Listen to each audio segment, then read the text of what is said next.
Hey, what's up? This is Mike B with ZAM.com, and I'm here with Casey Hudson, executive producer of BioWare, and we're going to be talking about the new downloadable content coming for Mass Effect 2 soon, called Kasumi's Lost Memory. So give us a kind of a general overview of what we can expect from this. Well, a lot of people have been asking about a new adventure to have in Mass Effect 2, more story, more characters to meet, and so that's really what this is about. In Mass Effect 2, you get 10 squad members. There's another free one that comes with the game, Zaid. So this is your 12th squad member, your chance to finish your lineup of 12 characters. And so you get a really cool mission where you go out and get her. She's a master thief, so you help her perform her biggest heist ever.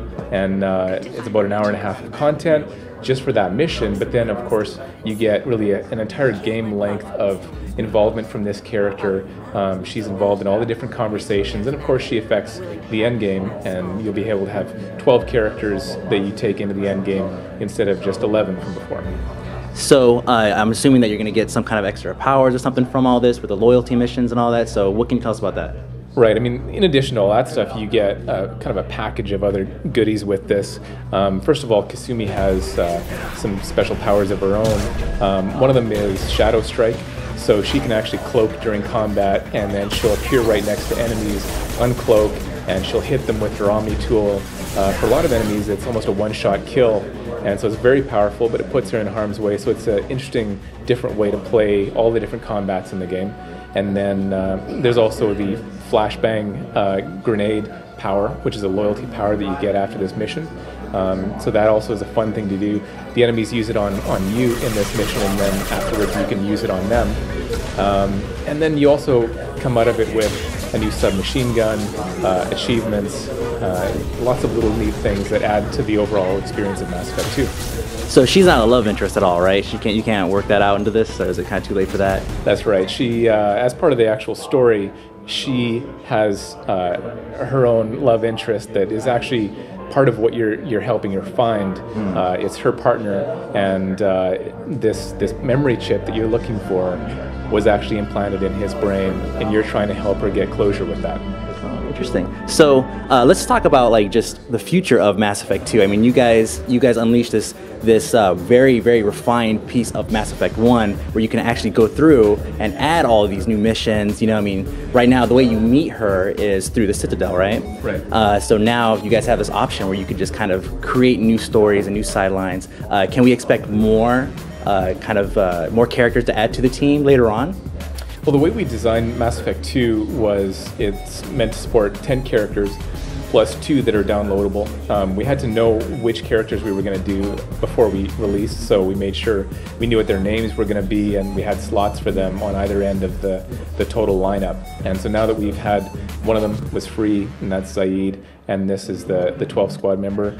And so future stories, now that you've got your total lineup of characters with Kasumi, now we'll be able to tell other stories on an ongoing basis of a different nature. And we'll always, try and keep things different and always have new reasons for why, the next DLC is really interesting for players.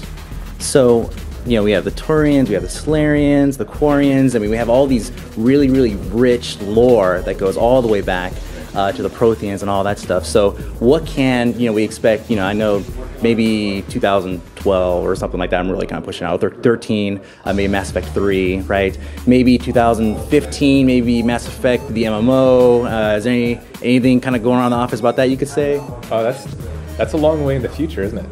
But we do have ongoing plans. I mean, right now, our real focus is 2 things. It's supporting Mass Effect 2 with an ongoing narrative, so that, if you're still playing through Mass Effect 2 several times, a lot of people are, or you just want new content, new adventures for it, we're working on a lot of great stuff for that.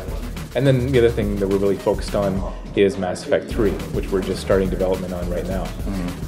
Beyond that, that's where we're still imagining what we might do after that. We really want to create an amazing trilogy experience, and especially, I think it's really important to people understand that Mass Effect 2 is an excellent way to enter this fiction. It's actually designed to bring in new players. So if you haven't played Mass Effect 1, you don't have to play Mass Effect 1 to get into Mass Effect 2. And then now that all the downloadable content is really starting to come out. You start playing Mass Effect 2 now, you've got all this great free stuff, plus you'll be able to get your 12th squad member with Kasumi. So is there another vehicle coming? It was kind of like hinted, I'm not sure if that's official or anything, but do we have any vehicles coming now? Yeah, we've got a free pack coming out as part of the Cerberus Network, which is this channel of free content for people who've bought the game. And with that comes Firewalker, which is a pack that's coming out just a little bit before the Kasumi pack, actually.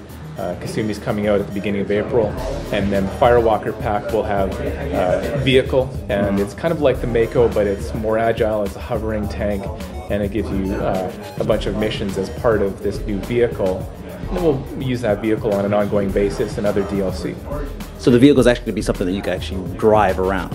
That's right. Yeah, it becomes part of what those missions are about. So the Firewalker pack is kind of about several vehicle missions, and then we'll start integrating that vehicle more into content that we'll get in downloadable content for Mass Effect 2 and possibly into Mass Effect 3. Cool. So what about a Mass Effect movie? What about a Mass Effect movie? I'm asking all these questions I shouldn't ask. Too soon? Is it too soon?